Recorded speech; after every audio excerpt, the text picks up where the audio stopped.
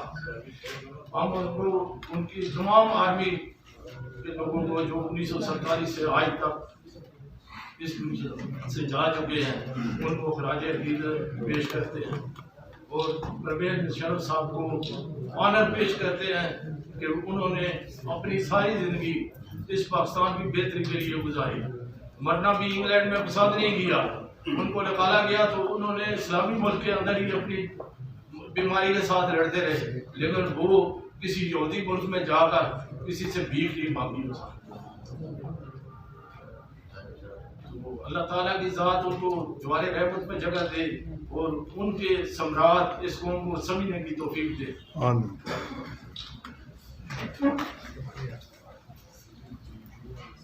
بہت شکریہ جناب سید احمد تنجور صاحب۔ مختصر سی بات اس میں آپ کو بتا چلوں گا کہ پرویز مشرف صاحب جو شخصیت تھے ان کے اندر وہ جو پیشنس تھا، صبر تھا، وہ آپ کو اس واقعے سے آپ کو اندازہ ہو جائے گا کہ جب انہوں نے طلبہ کنونشن بلایا تھا اور اس میں ایک طالب علم نے انتہائی سخت الفاظ استعمال کیے، لیکن پرویز مشرف صاحب نے انتہائی خطا پیشانی سے ان کی ساری بات سنی اور پھر بڑے اچھے انداز سے ان کو گفتگو کا جواب بھی دیا۔ وہ ویڈیو اس وقت بھی یوٹیوب پر موجود ہے، میں سب سے گزارش کروں کہ آپ ذرا وہ ویڈیو دیکھیے گا اور پھر دیکھیے گا کہ پرویز مشرف صاحب کے اندر صبر اور پیشنس کا کیا لیول تھا۔ اب میں دعوت خطاب دینے جا رہا ہوں جناب کینیڈین نیشنل ہے، اوورسیز پاکستانی ہے، انٹرنیشنل بینکر بھی ہے اور جو اسپیشلائزڈ ہے پیٹرولیم میں اور منرل میں، جناب سہیل کیانی صاحب۔ میں ان سے گزارش کروں گا کہ وہ تشریف لائے اسٹیج پر اور اپنے خیالات کا اظہار کریں۔ جناب سہیل کیانی صاحب۔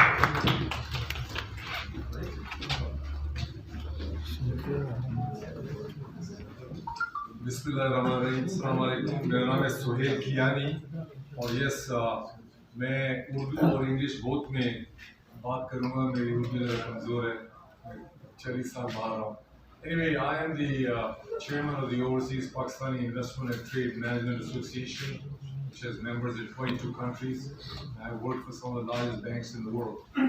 یہ جو پرویز مشرف صاحب کی بات ہو رہی ہے اس میں آپ کو یہ کہنا چاہتا ہوں کہ ایک دو دفعہ میری ملاقات ہوئی تھی اور واقعی میں آدمی جو بڑا نڈر تھا اور سچا اور پاکستان فرسٹ جو میں بھی کہتا ہوں، لیکن میں آپ کو یہ کہنا چاہتا ہوں کہ کافی جگہ لکھا ہوا ہے ہماری لٹریچر میں بھی، مسلمانوں کی، یہودیوں کی، کرسچنس کی، کہ ڈو ناٹ جج اے mean by what he Cs, جج ہم by what he does. Urdu کا ترجمہ یہ ہے کہ انسان کی پہچان ہے کہ اس کو یہ مت کہیں کہ وہ کہتا کیا ہے، کہنے تو کوئی بھی کچھ کہہ سکتا ہے لیکن وہ کرتا کیا ہے وہ اصل چیز ہے۔ تو پرویز مشرف جہاں تک میں نے تقاضا لگایا اور میں باہر رہتا تھا جب ان کی صدارت تھی یہاں، تو اس وقت جیسے انہوں نے وہ آگرہ میں ڈیل کیا انڈین پرائم منسٹر کے ساتھ، اس میں بڑی نڈر اس نے چیز دکھائی، بہت کم لوگ یہ کر سکتے تھے، اور اس کا جو درجہ اور اس کا جو امیج تھا دنیا میں وہ بہت زبردست تھا، اور ہم اوورسیز پاکستانی جو ہے محسوس کرتے تھے کہ ہاں بھائی یہ صدر ہے پاکستان کا۔ تو میں جو ہوں آپ سے یہ کہنا چاہوں گا کہ ان کی روح کے لیے دعا کریں اپنے ٹائم پہ۔ السلام علیکم۔ بہت شکریہ جناب محترم سید صاحب، thank you so much for your kind words. Now I would like to invite Mr. Mujibur Rahman Kyani. میں جناب محترم مجیب الرحمان کیانی صاحب جو ہمارے لیگل فریٹرنیٹی کے ہیں، ایڈوکیٹ ہے، بہت عظیم شخصیت ہے اور مشرف کے ساتھ کافی عرصہ رہے اور ان کی پارٹی کے حوالے سے بھی کافی کام کیا. تو جناب محترم مجیب الرحمان کیانی صاحب کے رائے اور پرویز مشرف صاحب کی زندگی کے حوالے سے گفتگو کرے. جناب مجیب الرحمان کیانی صاحب.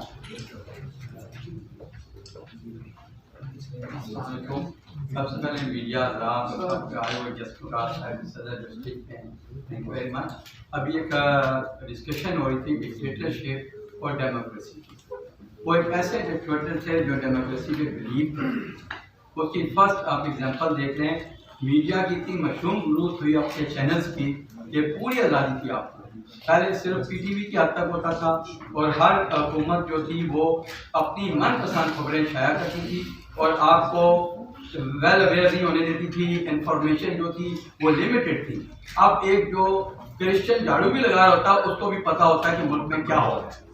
یہ مشرف صاحب کا کارنامہ ہے. اور میڈیا کا اس وقت کا دور آپ دیکھ لیں اور آج کا ڈیموکریسی کا دور آپ دیکھ لیں. اس دور میں جو بھی اینکر ہوتا تھا، جو بھی وہ کہنا چاہتا تھا وہ کہہ سکتا تھا.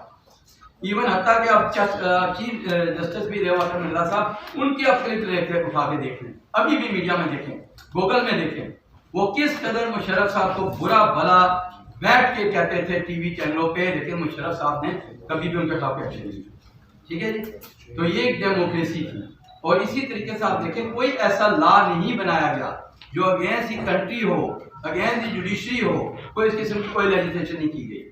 تو اس لیے آپ یہ بالکل تاثر نکال دیں کہ he was a dictator, he was a democratic person. First thing is this. اور باقی باتیں آپ دیکھیں کہ جو بیوہ عورتیں تھیں ان کی پینشنیں جنرل مشرف صاحب نے پہلی دفعہ بڑھائی. تو کیا وہ ان کے لیے دعائیں نہیں کرتی ہوں گی؟ کیا ان کے لیے اللہ تعالیٰ نے جنت نہیں رکھی ہوگی؟ اور اس کے علاوہ آپ دیکھیں سرکاری ملازمین کی تنخواہیں بہت کم ہوتی تھی. میں خود بھی سرکاری افسر رہا ہوں، اس میں بہت کم تنخواہیں ہوتی تھی. گریڈ 22 کی بھی تنخواہ جو ہے 22-23 ہوتی تھی. جنرل مشرف صاحب نے لوگوں کی تنخواہیں بڑھائی. پھر اس کے علاوہ آپ کے ملک میں خوشحالی آئی. آپ اپنی پرائسز دیکھ لیں، کوئی پرائس ہائیک نہیں تھا جس طرح سے آ جائے. غریب بڑے آرام سے 3 وقت کی روٹی کھاتا تھا، نہ اس کے بل بڑھتے تھے، نہ گیس کے بل میں اتنے ٹیکس آتے تھے جو اضافی ٹیکس آتے ہیں. تو آپ کیسے کہہ سکتے تھے کہ ان کی ڈکٹیٹرشپ تھی؟ وہ ایک ڈیموکریسی سائڈ پہ جاتے تھے، وہ عوام کی غریب کی سوچتے تھے. موبائل فون سب سے پہلے کس دور میں آیا؟ جنرل مشرف صاحب کے دور میں. ہر ایک جھاڑو لگانے والے کے پاس بھی موبائل فون آج تک ہے اور وہ ویل اویئر ہے، پوری دنیا دیکھ رہا ہے، فیس بک پہ، انٹرنیٹ پہ ہر جگہ جا رہا ہے. تو یہ ایک ترقی ان کے دور میں ہوئی. اس کے علاوہ آپ گوادر پورٹ کو ہی لے لیں. گوادر پورٹ کی پہلی شروعات مشرف صاحب نے اپنے ملک کی اکانومی کو بڑھانے کے لیے گوادر پورٹ کا آغاز کیا. پریزیڈنٹ روجن تھاوا ہے، کنونشن سینٹر میں بہت بڑا ایک کنونشن ہوا جس میں میں نے بھی شرکت کی. تو وہ ایک بنایا گیا تھا کہ اس سے ہماری اکانومی سموتھ ہوگی اور ہمارے ملک میں انڈسٹریل زون آئے گا اور سب کچھ ہوگا. تو انہوں نے ملک کی اکانومی کے لیے بھی سوچا. اس کے علاوہ جو اتنا شور مچا ہے کہ جوڈیشل سسٹم اور اس کو بہتر ہونا چاہیے سب کچھ، تو میں آپ کو یہ بھی بتاتا چلوں مشرف صاحب کے دور میں ہیومن رائٹ سیل جو تھا وہ سپریم کورٹ میں پتہ ہے وہ بنایا گیا تھا، جس میں ہر غریب آدمی درخواست دیتا تھا اور اس پہ ایکشن ہوتا تھا، جو بعد میں بند بھی کر دیا گیا.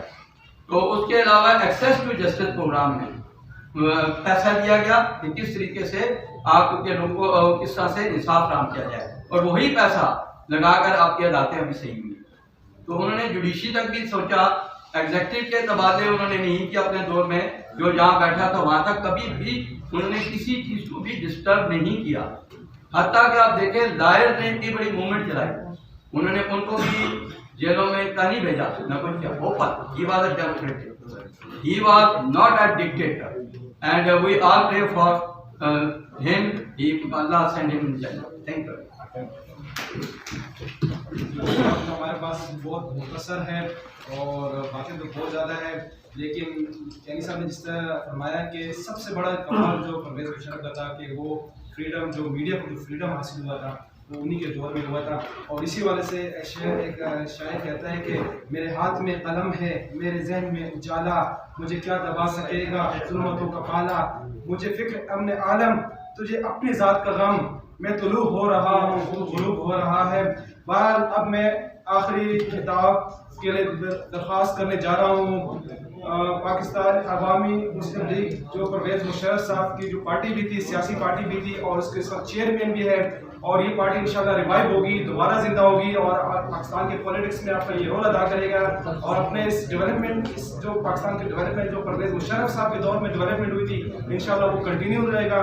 تو میں اب دعوت خطاب دینے جا رہا ہوں جناب محترم advocate supreme court Ahmad Raza Khan Kasuri صاحب، یہ وہ اسٹیج پر تشریف لائے اور آپ سے مخاطب ہو. جناب محترم احمد رضا خان قصوری صاحب، ایڈوکیٹ سپریم کورٹ.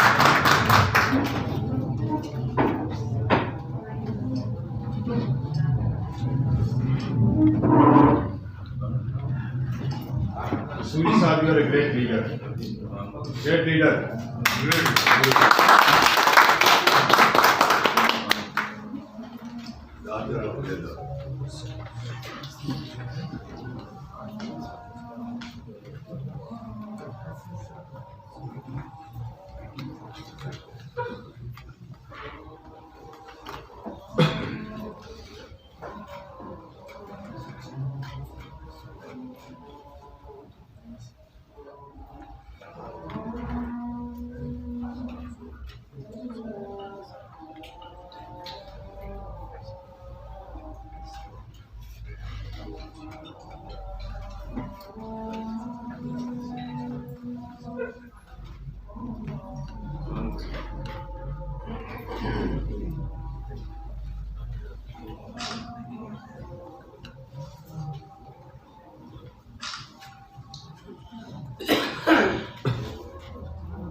خواتین و حضرات، السلام علیکم. میں آپ سب کا دل کی گہرائیوں سے شکر گزار ہوں کہ آج آپ نے اس محفل میں شرکت کر کے ایک ایسا شخص جس نے اس ملک کی بہت خدمت کی اور جس کی خدمت کو ایک خاصے طبقے نے اس کو ریلیگیٹ کرنے کی کوشش کی. آج کا بنیادی طور پر میرا مقصد جو تھا اس فنکشن کو ارینج کرنے کا وہ یہ تھا کہ جو قومیں اپنے ہیروز کی عزت احترام نہیں کرتی وہ قومیں ہیرو پیدا نہیں کرتی.